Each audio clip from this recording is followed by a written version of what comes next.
Okay, so we have to initiate our new chapter named Permutations and Combinations. Okay, so what is permutation and combination? Now try to understand this part. First, try to understand what is permutation. So, permutation is arrangement.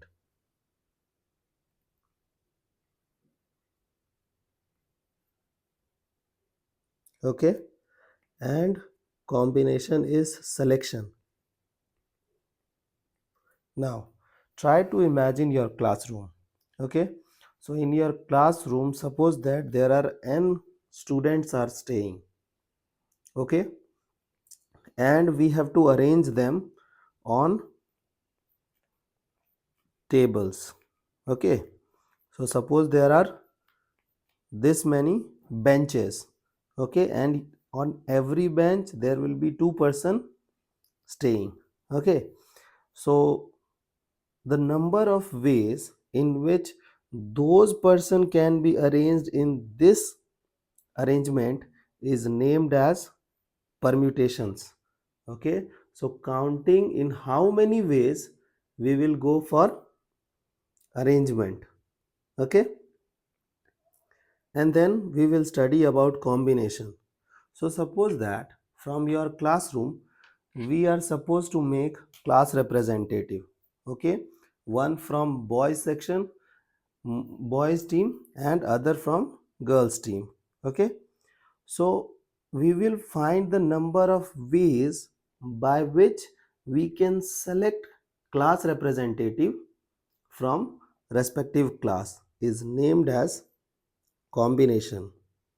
Okay, so in this chapter we will be dealing with these concepts. Also we will require some notations, that is n factorial. Now try to understand what is n factorial. N factorial is product of first n natural number. Okay, so this is product of first n natural number. So if possible, try to memorize product of first till first 6 natural number. Okay, so the idea is 1 factorial is 1, 2 factorial is 2 into 1, that is 2, 3 factorial is 3, 2, 1, 6, 4 factorial is 4, 3, 2, 1, so it is 24.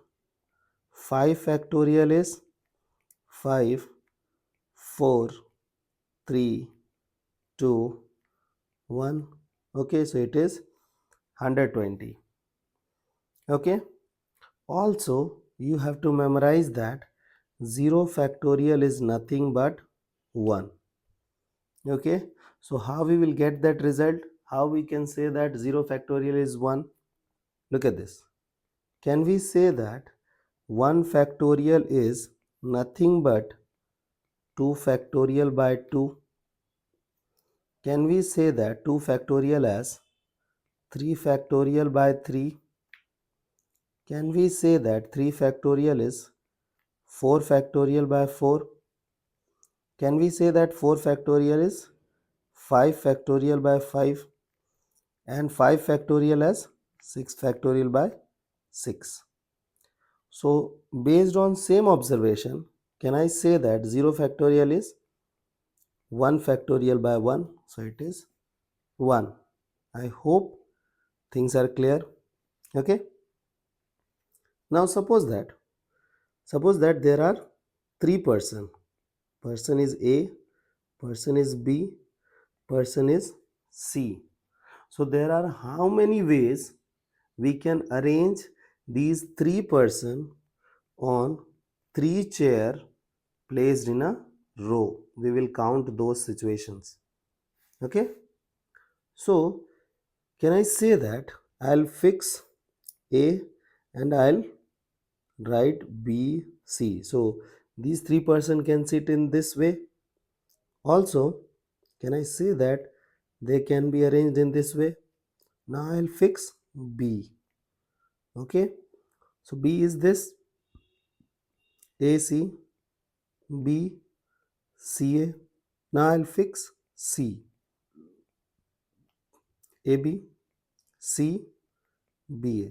So there are this many ways by which we can arrange three different things in a row. That is 6 ways. You can do the same thing by using the concept of permutation and combination. Here we did, the number was smaller one, so we have handpicked all the situations and we wrote everything. So we got six ways, not 6 factorial. Okay, so we handpicked everything and we have find out all the situations to get the required number. But when we will proceed this session, we will face so many bigger numbers. So we will handle those situations in how many, like how we will tackle those situations, we will understand in this chapter. Also, this chapter is very important when it comes to mains and advanced point of view. And whenever you will study permutation combination, try to club this chapter with probability, so that there will be, you guys will become more efficient while handling both the situations, because in probability also you will be using so many concepts related to permutation and combination, so it will become helpful for you guys. And you can expect approximately 3 questions from these two chapters, one from permutation combination and probability. So from these two chapters you can expect minimum of 3 questions, so it is very important one. Okay,